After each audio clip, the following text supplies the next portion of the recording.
Good evening, dandies. Welcome to Undetermined, the podcast.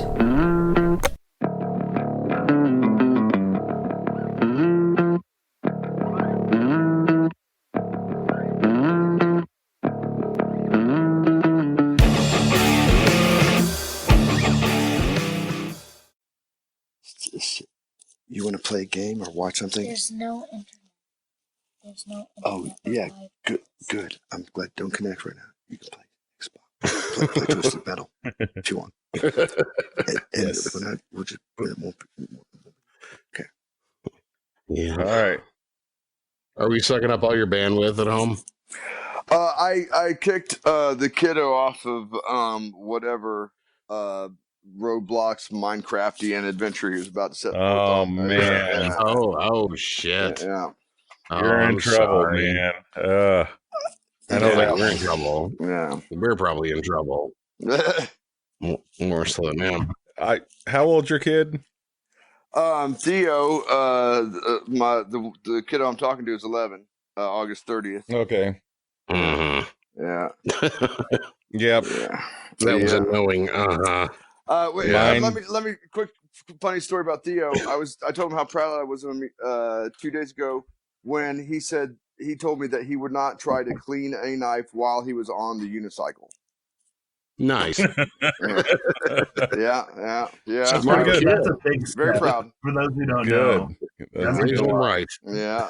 That's what you do. Yeah. Good for him. Yeah. Those No. steps Well, for we've little got an feet. 11-year-old and a 10-year-old between Yeah. us that love to play Roblox and Minecraft. So if Theo Yeah. needs a friend. I don't know that mine would be past like cleaning a knife on a unicycle though. Right. Yeah, well, that's a tender moment when you leave that one behind, right? Right. Have you been subjected to the Minecraft parody songs? Oh God. Well, no. Yeah. I was just Well, I curious. see them. I see them happening in the periphery, like with the. But she wears my cans on the computer, Yeah, and I don't have to hear that. I don't have to hear that shit. I walk by and I see that's what's going on, Uh-huh. But I just luckily I'm not just like, oh, hey, darling, what are you doing? Because I don't want to fucking know.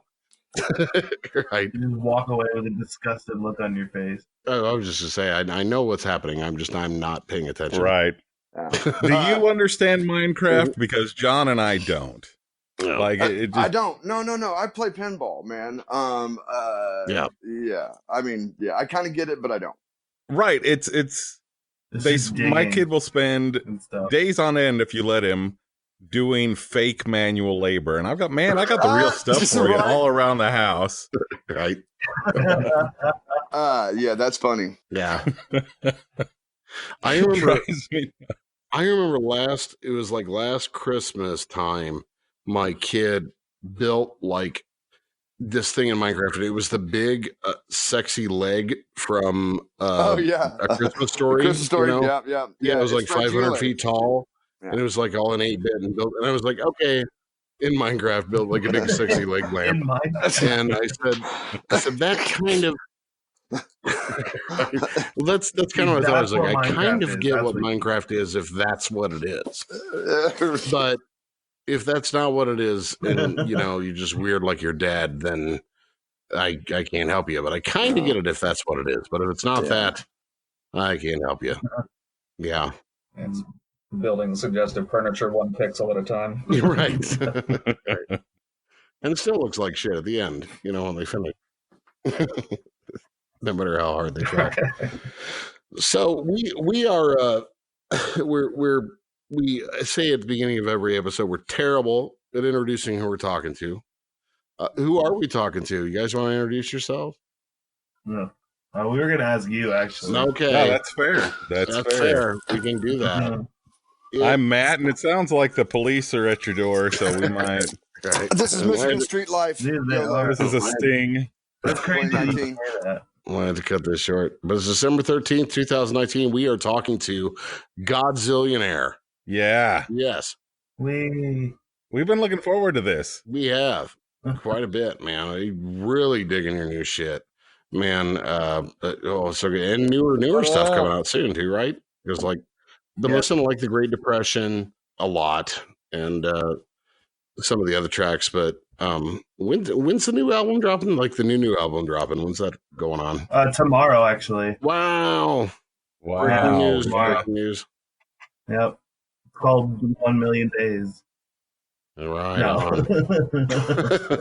That's exciting. That is. I don't know. We don't really have a date right now. I don't know. I don't know. We're looking sometime in the spring, probably, maybe late winter, early spring. Yeah. Okay. Yeah. It's going to be called Negative Balance. Got 11 songs on it, and just got masters back, and I'm really looking forward to having a chance to listen to them. Yeah. This is Ben. Is that who we're talking to right now? Ben. Yeah. So Ben, you play guitar, right? I do. I play guitar. Just want to make sure we're getting this all right for everyone. Then we've got So let's Mike go around. is on bass. Correct, sir. Is that right? Mike's Cody's a bag of chips right now. Yeah. Hi. That's definitely Mark. Yeah, Mark, don't eat on the fucking phone, dude. I'm not eating. Am I smacking my beer because it tastes good? Sorry. This is Mark, the singer. Hi. Hi. So Mark and I know you very, very, very slightly. We met many years ago in Springfield. Oh yeah. I doubt you remember this story. I think we talked about it the last time I saw you. But I was working at Channel Z in Springfield. We were doing like a big festival in town, and a former band of yours was in town. I don't remember. Keep going. I don't remember. Yeah. So it was Pa, which great band in itself. But we interviewed you, and it turned into like this fiasco. So like I was doing overnights at the radio station at the time, and I was supposed to be doing board op.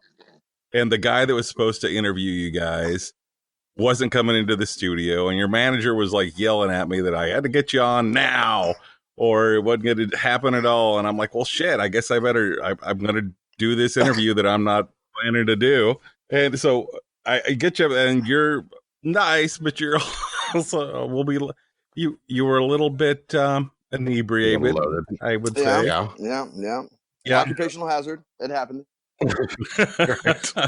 So I'm just like struggling to know what to say to you because I hadn't planned for it at all. and and I'm like, so you guys are from Lawrence, right? Yeah. I used to get in trouble for playing you early in the morning, and just struggling to figure out what to say. And then you liked that I got in trouble for playing, I think it was Jesse, too early in the day. Of course. And then proceeded to drop your pants and show me like this crusty underwear that you informed me you had not changed your underwear in like weeks. And was I flirting with you? Proud of this. Huh? Was I flirting with you? I don't know. I did not give them the sniff test. I'm not. They looked like it was possible. Yeah. And then you invited me to drop my pants while on the air, and told me I would play anything. Already. Yeah. And I really, part of me wanted to just go along with it, but then I needed the job, and I was afraid of what would happen. So I had to be a dick and not drop my pants for you, and I'm sorry. Right? I was an asshole on this. If it makes you feel any better, I'm in my underwear right now. It does. It totally does. What color are they? What color are they? They're kind of blue with stripe. What are you wearing? Were we playing with somebody in Springfield? Do you remember? It was like a festival, so it was like a bunch of bands that were playing there at the same time. I think like the big act was like Charlatans UK. Okay. What year would it have been? Do you remember? Well, that would have been mid-90s. Yeah. It's a funny story, though. I love hearing him humiliate himself about it. He was so embarrassed. And just so, it was totally memorable, but that was like part of that was like, I got to get that guy on the podcast. I got to get a redo. I'm glad you did. And I'm glad you were persistent. Sometimes with the stuff that we got to juggle and jump around with, we ignore opportunities to talk to people that we enjoy talking to. So thanks for your patience and persistence with us, too. Oh, no problem. Yeah. Nah, man, it's been worth it too. Cause honestly, if it hadn't been just for that, I might not have figured out how fucking good Godzillionaire is. Yeah.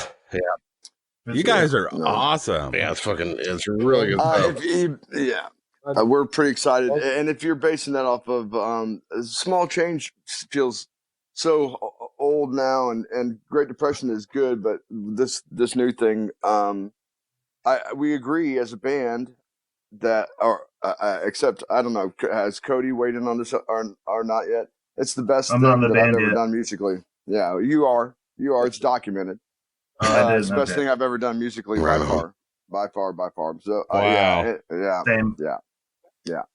That's a big statement. It's an easy one. Seriously. It was really fun to do. I mean, it's like Paul Malinowski. So the dude, the guy from Shiner, the bass player from Shiner, produced this for us. And so, like, literally, like, first day of tracking, just going in there, like, doing a take and going in and listening to it, it's like, holy fuck, like, it's done. Okay, cool.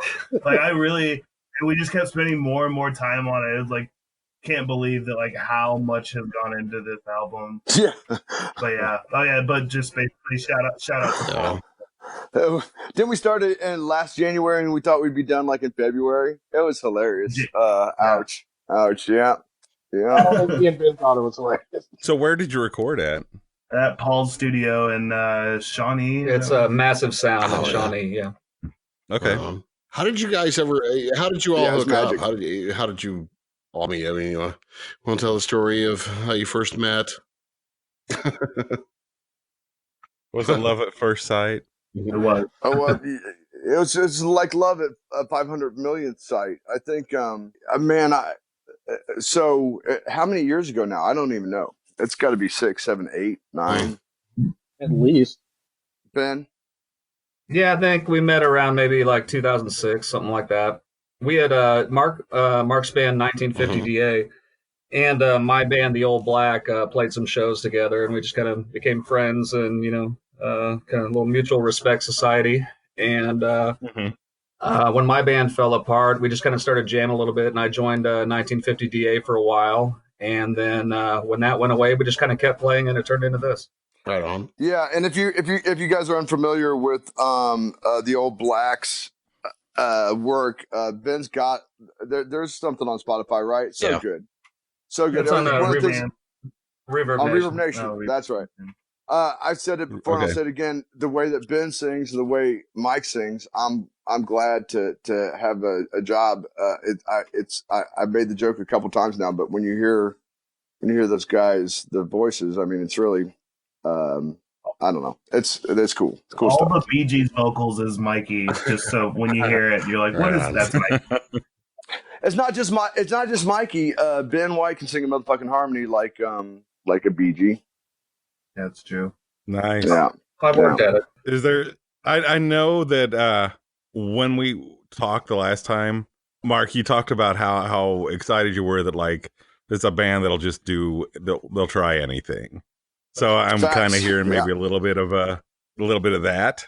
And you're gonna find out on exactly what that's like on this record too. Yeah, true. Really good. Oh yeah.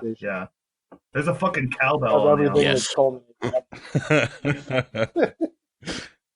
What's the fish? I forgot what it's called. I don't. Yeah, but yeah, that's on it too. The fish. It's shaped like a fish. I don't know. Like in elementary school. Oh yeah. Fish, you rub the stick over. Yeah, they get them like tour shops in like Puerto Rico and shit, right? It's kind of like a Weedo. Like a Weedo stick that's like but it's shaped like a frog. Yeah, the frog claw thing. Okay. Weedo stick. Yeah, so we did like 6 tracks of that. Yeah, the emergency. It's like a frog or a stereo Weedo. Something weird. That's a good name. Stereo Weedo. Save that. Yeah. I want that'll be the next album. Yeah, I want 10% fiber. That's all you. You get 90. Well, it's funny that you mentioned 10% because we're looking for a manager. Oh, okay. Yeah, there you go. Well, what would my cut be? We can. What would you like your cut to be? If you have that, we can't afford it. Probably.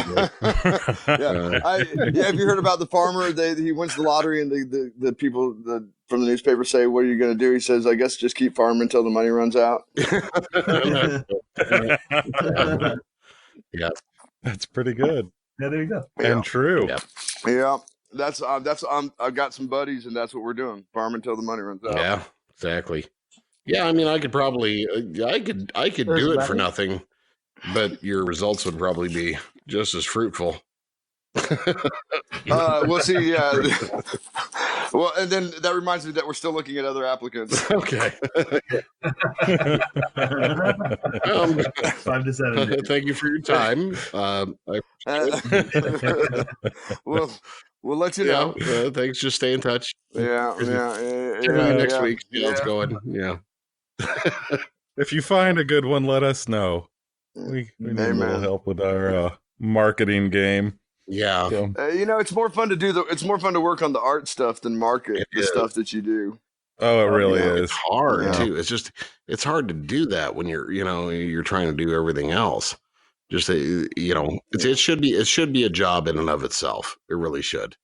But finding somebody you really trust and finding somebody you can count on, and all those things are those are difficult. We gotta.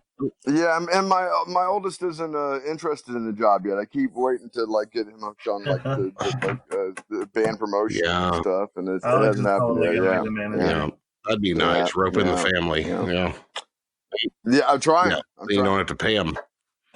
Right. That's right. Then they won't call us old Zillionaire anymore. They're still here. Yeah.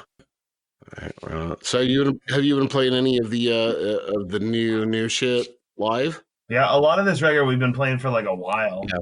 Actually, I don't think there's any song that we maybe one Smoke maybe that we almost never play. Yeah, I mean we have been recording it since January. So yeah, I guess yeah.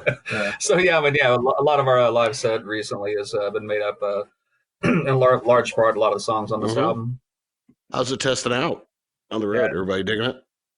Depends on the song. I guess it'll make sense when you hear the record, but a song like Smoke, I don't know, when we're all the big amps and the big drumsticks and drums, it's a really soft and almost acoustic song, so it doesn't really translate.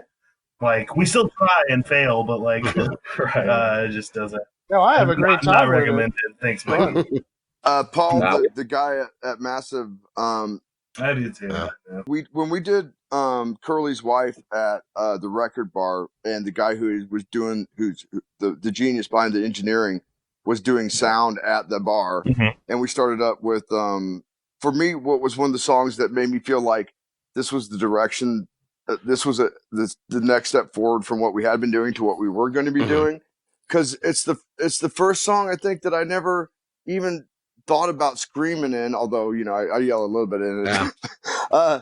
But it's sort of trancey and weird. And I remember when we played it at the record bar, I felt what I tell the guys is that I felt like the time space continuum shift, and you peer through the veil and you're just kind of in that spot for a second, because it's it really feels like I don't know, natural and strong and relaxed, but I'm really it's been a blast to play live. Kind of new and familiar at the same time. Not so much new and familiar at the same. Yeah, maybe it's there. The guys will tell you, there's some things on here that we're just surprised by. I mean, some of the stuff sounds right. I don't even know. I don't even know what to say. I guess by that I mean it's something that you recognize as something that was within you that you might not have really touched before. Oh yeah, after the fact, looking back on it, holy shit, that was I know exactly what you're talking about.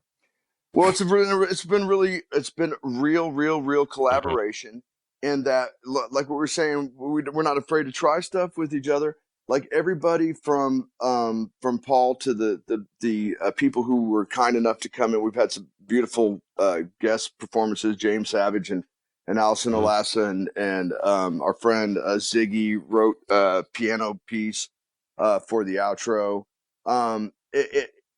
And Paul said it seems like there's a lot of love around this thing, and I realized that it's true. We as I think part of the reason why this is the best music that I've been a part of is because this band is the most loving and open and supportive thing.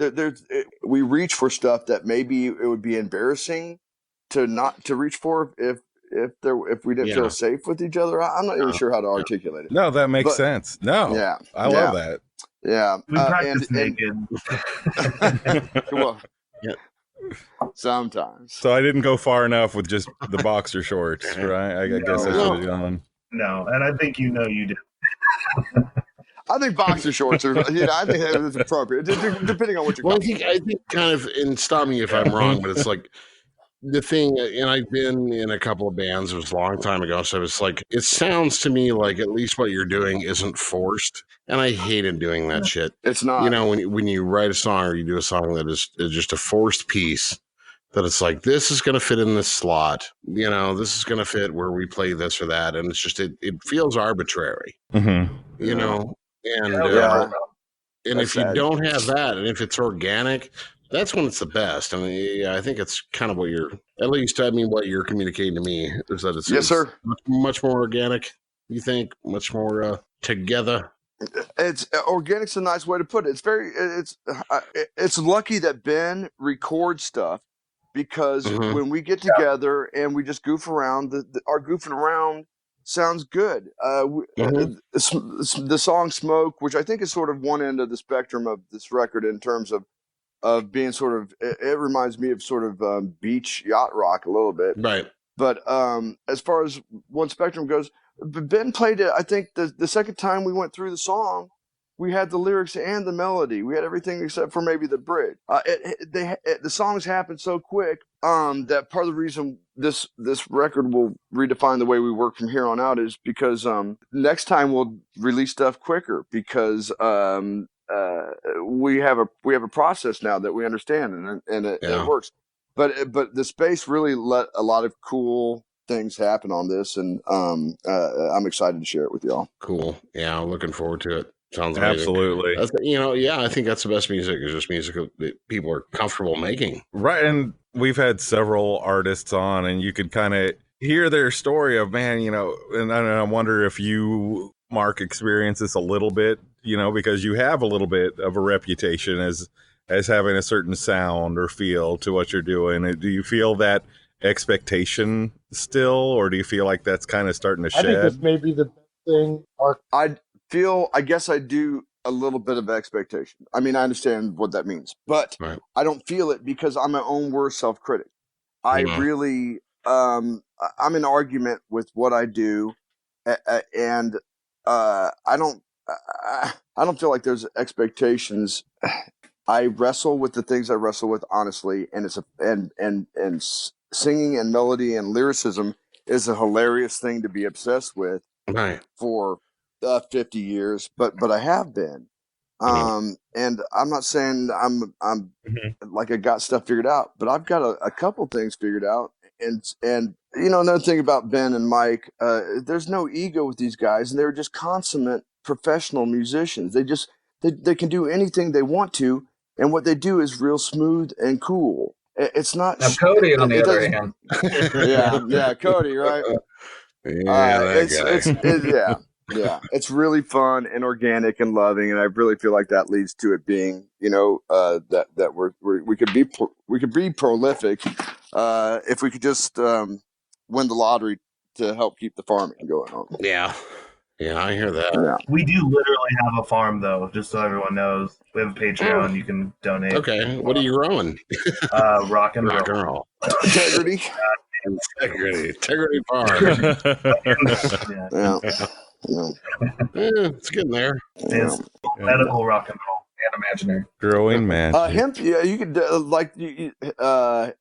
Western Kansas is doing hemp right now, isn't it? Oh, I that'd mean, be I'm cool. not saying that it's coming around the corner, but hemp makes sense for lots of reasons.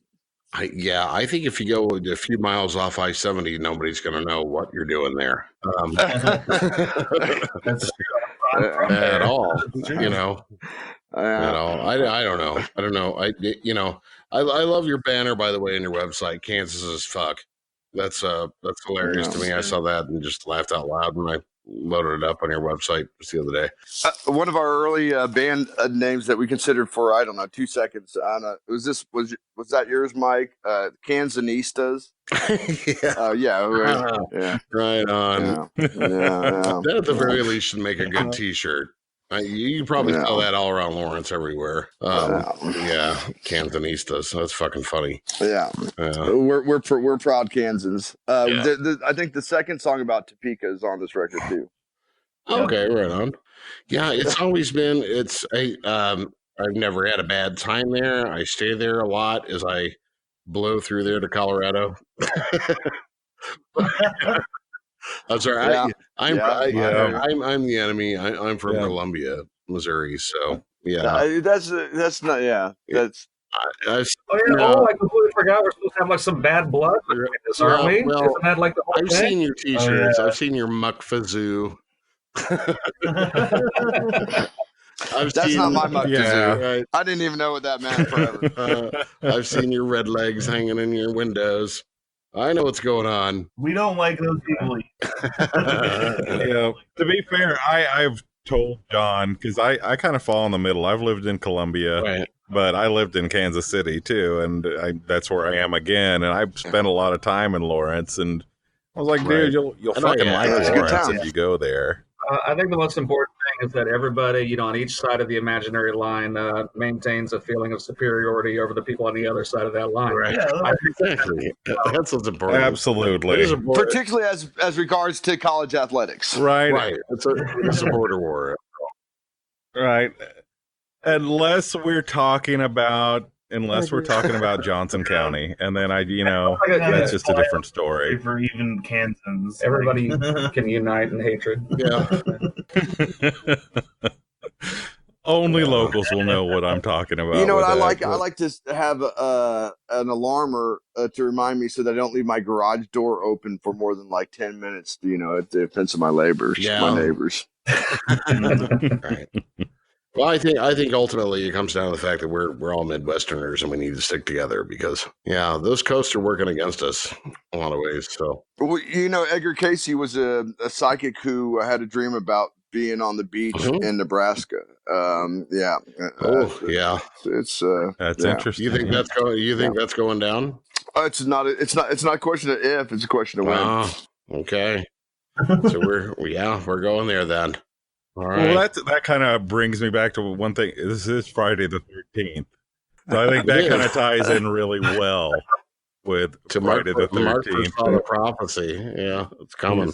Arizona Bay. It was Edgar Casey, man, not mine. And he never went to school, and people, he was like a Nebraska farm boy, and he had people like travel to his house to give them medical cures. There's you can still buy the Edgar Casey home remedy book. I might have one. It's still a big thing up there. Do you remember what his major prophecies were, or anything that people latched onto or said that they were convinced that made him legit? I that's one thing I have a problem with.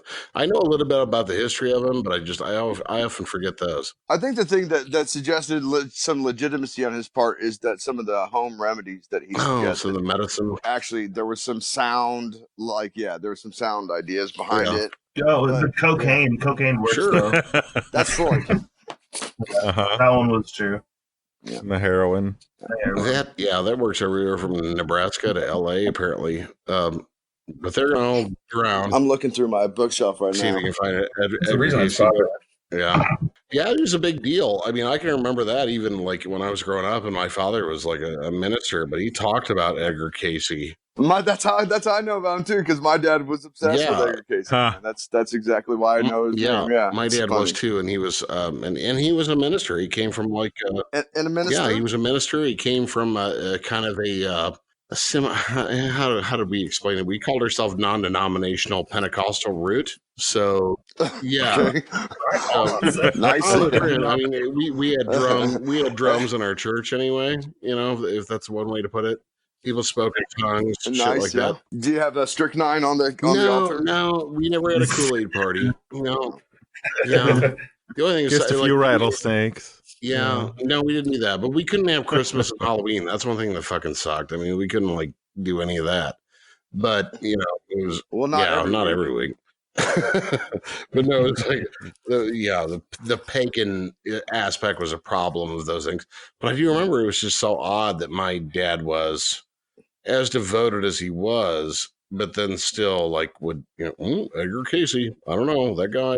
I don't know. I did it. Right. Maybe he's talking to Jesus, you know. I don't know. My dad's a Marine, and he believed in spontaneous human combustion and like that's the alien autopsy video. You know, right. Yeah. Did you get the Time Life book series? You remember those? They had like all kinds of crazy human stories or supernatural stories. The supernatural. Yeah. I think I think there's one. Awesome. My uncle had one of those. I was really fascinated. He believed in it too. My uncle did. He was a real close guy to me, and he really believed in it too. But then I don't know. I think I read more. The more I read about spontaneous human combustion, I think it was just a deal where like really fat people were smoking. A chair. Yeah, but like the evidence was always like the whole the fire burned so hot that it was like the picture in the book, the Time Life book, like method. The bones were gone, but the hand was still there. A copper and a steel beam in the World Trade Center. yeah. Towers up. Yeah. I'm echoing my dad's arguments now. Yeah, the wicking effect. It was like the fat in the body versus the clothes. And like they would create like a candle wick, and then people would burn. And they were also alcoholic. That's our nickname. Alcohol lit the candle, and their fat body was the candle. Right, and then that helped it burn stuff, sort of in an exploding way. Kind of an imploding way, like a candle. Yeah, they became like a human candle. Yeah. Mm-hmm. Okay, now implosion. There's possibly. Yeah, they just kind of burn internally, like in their spot. Because one of the things they said about it is just like things around them wouldn't burn. That's what rock and roll is like, right? Burning in your own spot. Yeah. Well, we're trying to help with that, man. Yeah, we are. Yeah, would love to. We'd love to spread it out, spread the love out. I've been trying. Thank you. Really good stuff, though. Yeah, looking forward to it. So, when are you guys still just playing like mostly around? I know Matt Whitten saw you in Kansas City. I didn't get a chance to go to that show. I was fucking bummed out. Are you playing anywhere? Are you guys gonna, when the album drops or anything, you gonna like branch out or go a little farther? Yeah, Mikey was actually talking about doing a release in Columbia. Yeah, Mikey's got an idea. You guys are around Columbia or whatever. We are. Is that right? John's in Columbia. I am. Yeah, there's no we. Yeah, we're good. Right on. Yeah, we were thinking about getting like the mini colored death. Oh man, they're good. And play with us. Yeah. Good.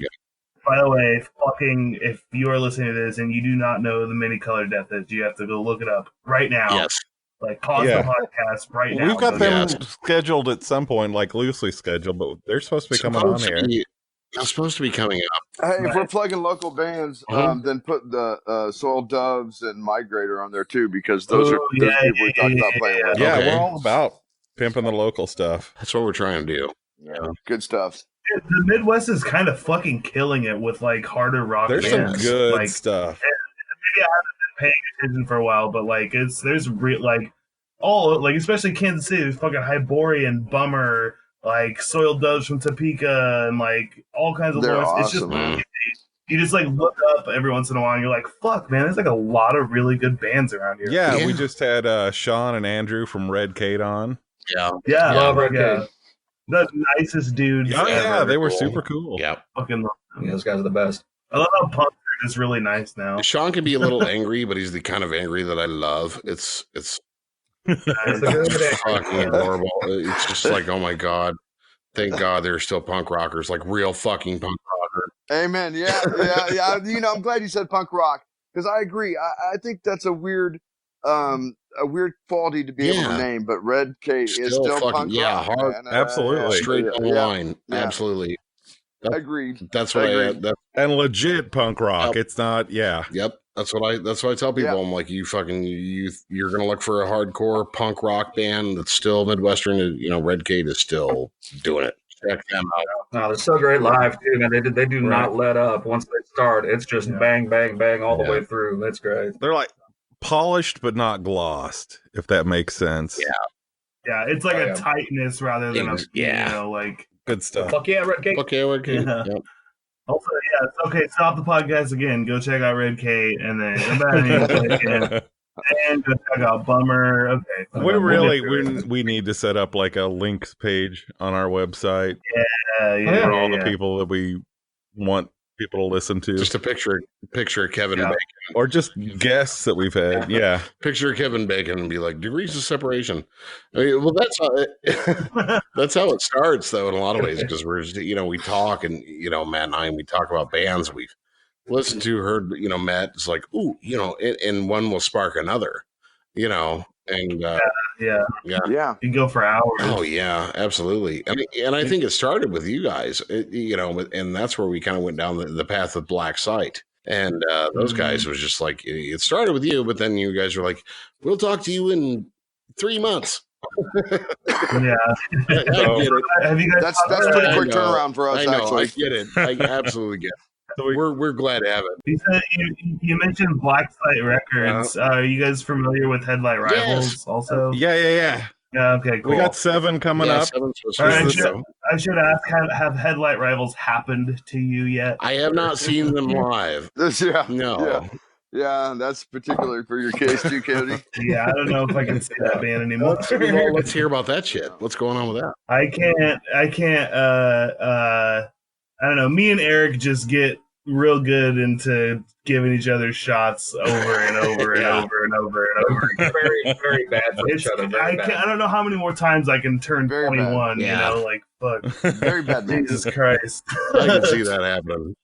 Have you ever seen like somebody sit down behind a drum set and then the drum set just explodes and sets on fire because of the level of inebriation was there? That's what happened. All of a sudden, the snare drum there was this time that someone spontaneously combusted at the drums. I'm pretty sure. Just a wicking effect. I heard about that. This is scripted. God damn it. People are going to think that. Yeah, it's very rare. I haven't seen that. I can see that happening though. They're a fun band, man. I mean, I've seen online. I really want to go see them live. They're like single-handedly holding Manhattan's music scene together. Right on. And it's strong down there. Yeah. I think it was one of the coolest things too, is just seeing them. I told that to like Rich Eric was just like, they look kind of like bluegrass contemporary dudes, just like it's the coverall, the coveralls, long beard, and they're playing Beards, fucking punk rock. It's just like, God, that's so amazing. But I'd love to catch them live. See, it does sound like one of those shows I could get in trouble. I don't know. You guys were playing with them when I met up with you guys. Yeah, Rich Madsen. The mini bar. Yeah, that was the show. I think that was the show before. It's a Matt song. Yeah. Yeah, that show was fun. That was the show where Cody hurt Eric, I guess. Oh yeah, I won that round, and then months later, I fell off the back of the drum set 2 songs into fucking that happened. If you need some promo for this podcast and Cody's okay with it, I'll show you the video of when I got him in the house that night doing a face plant. Okay, fine. And the title of the video is Snare Drum Becomes Awesome. We'll take it. Snare drum what? Snare drum becomes a pillow. For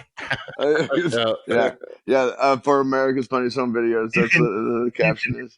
For the cause. That's awesome. Oh man, kind of. Best night of Cody.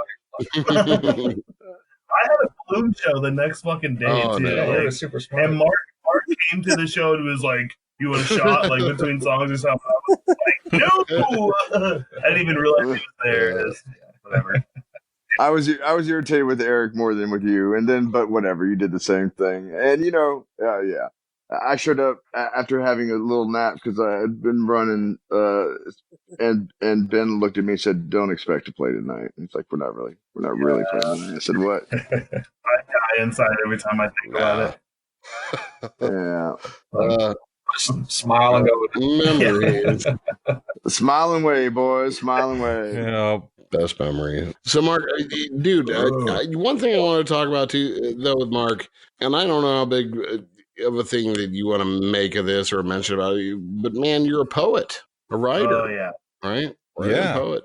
You know what I'm willing to admit is that I wrestle with trying. To me, poet sounds pretentious, man, and I fucking love poetry. No, anybody can be a poet.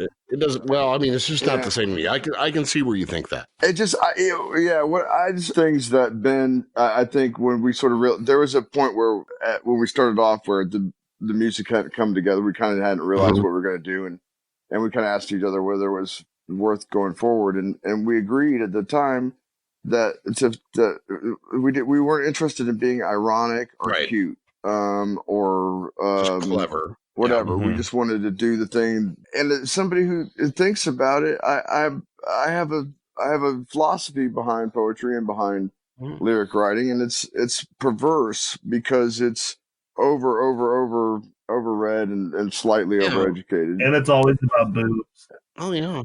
Yeah. And rocket ships. Don't leave out boobs and rocket ships. Right. And monsters. Yeah. I like to talk about it more than I like to pat myself on the back about some perceived thing that I haven't accomplished. I'm just still an argument with the work. Yeah. Well, I mean, shit. Any artist really should be. I mean, we're all self-deprecating to a certain degree, but I always came to poetry from a very non-pretentious place, and it sounds weird, but like. When I was about 12 years old, I picked up a copy of Ed Dorn, who wrote Hello La Jolla. Yeah. This real weird fucking poetry book and modern poetry and stuff. And it's like, I didn't know what I was reading. I really didn't. And didn't really care whether, actually, I mean, it's like, at that time, I was like a 12-year-old boy, and I hid the book from everybody because it was like pink. It was like pink. It had palm trees in the front of it. But I thought it was fucking awesome. I mean, I read the shit and was like, what am I reading? I couldn't put two and two together. I don't know. Maybe I tried to impress chicks with it at some point with pretentiousness. No, that's good. That's half of what poetry is. Yeah, trying to get laid. I mean, it's a good part of it. Yeah. Sure. To read to girls. Yeah, but I always just liked it just for liking it. And I had a few people, and I guess probably one of the big things is peers, right? Like peers told me, anybody was like, that's gay. I was like, I looked at them and I was like, these are nobody I aspire to be anybody, Right. Exactly. Nobody I fucking care to be. So I just enjoyed poetry for what, and I like all kinds of shit. I mean, everything, William Blake and some of the old school shit and some of the, old school shit, but I enjoy it just for enjoying it. And poetry can and has been absolutely. Yeah, really for a while. Yeah. Yeah. All the drunken Irish poets, they didn't give a fuck. Yeah. That's the best stuff. Well, and I like that you talk about Blake too, because he was an ecstatic man. You know, I mean, he and Dorn, that was Berryman's Dream Song is probably the first book that I read it, and like I so couldn't get it until you realize that the incompleteness of the suspension, that it's not going to be a finish. It's not going to be some tidy finish where everything's resolved. Right. It's not going to be clean. Yeah. Yeah. And how closer to what really happens in the world that is. Right. And so I get it. I understand. How many feelings or thoughts do we have that are actually finished? Yeah. Right. None of them. None. 21. None until the last one, I guess.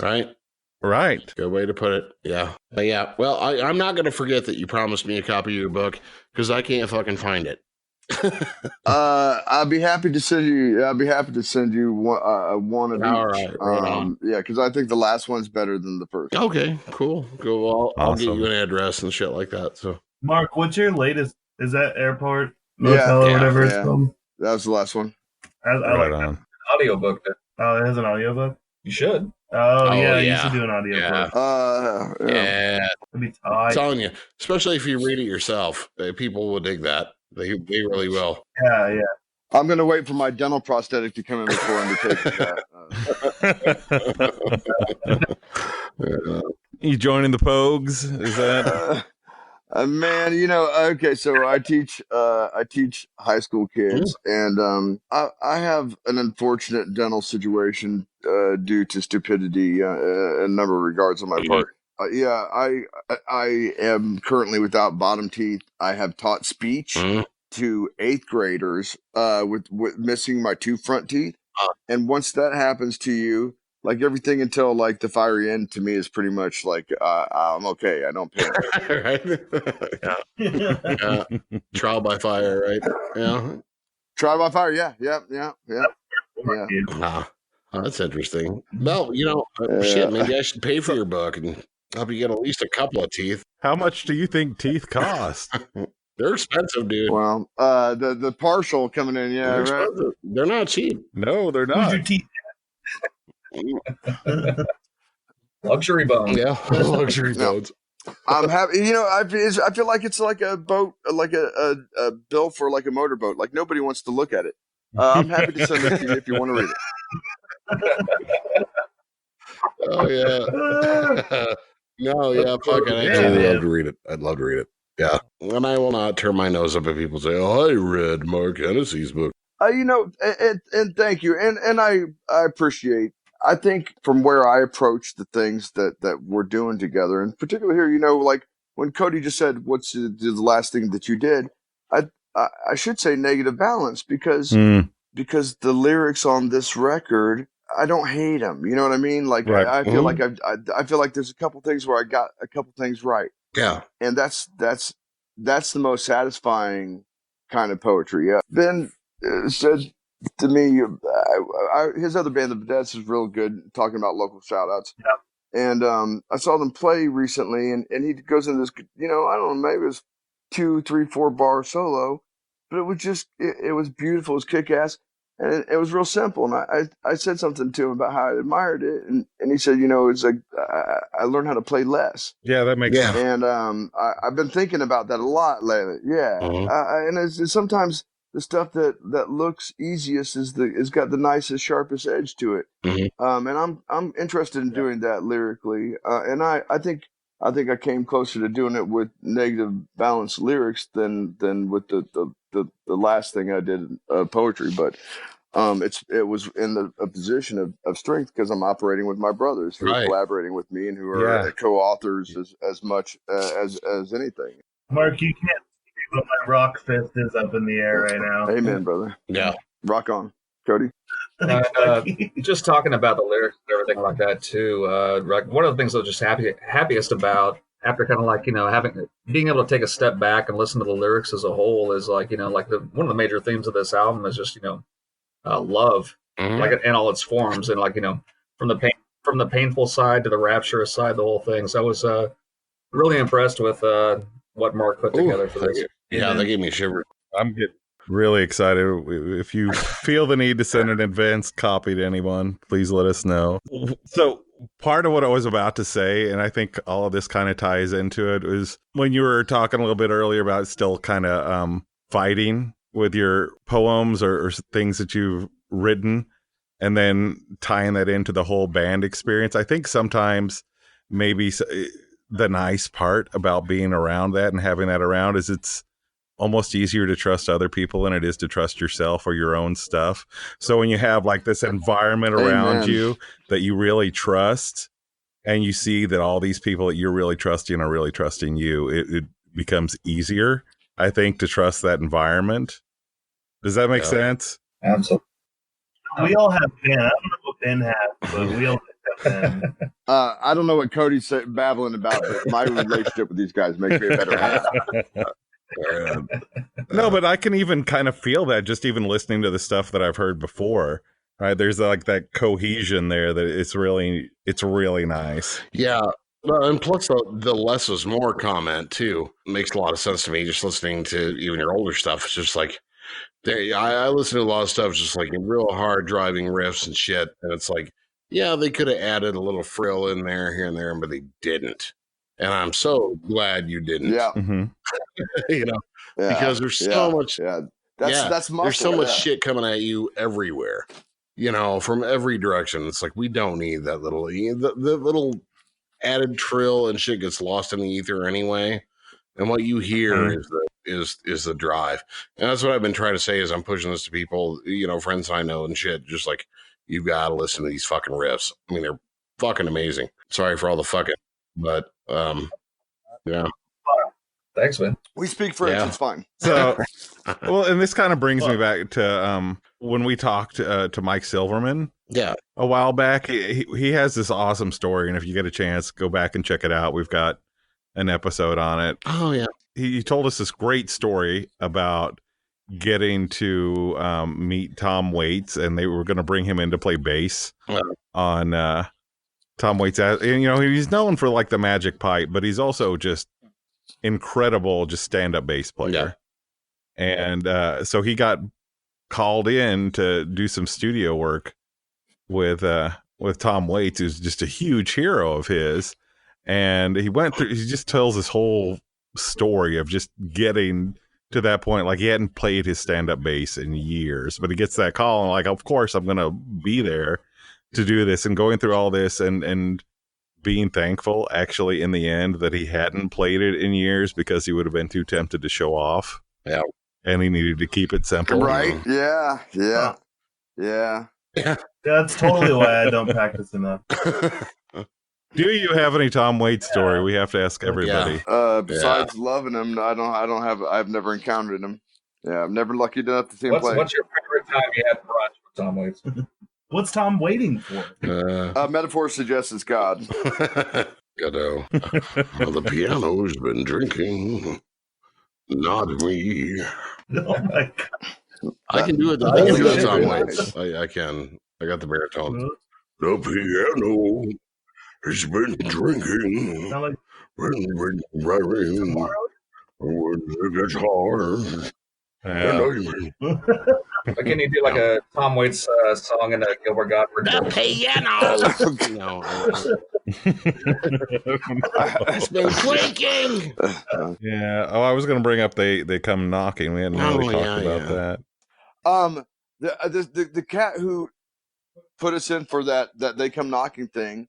Like, I want to just send him like tracks all the time, because both Ben and Mike have, you know, they got ideas. Well, it was almost weird that like you guys didn't even seem that it was going on or something. It's like when I saw that social media post, you're like, oh yeah, this happened. We forgot all about it.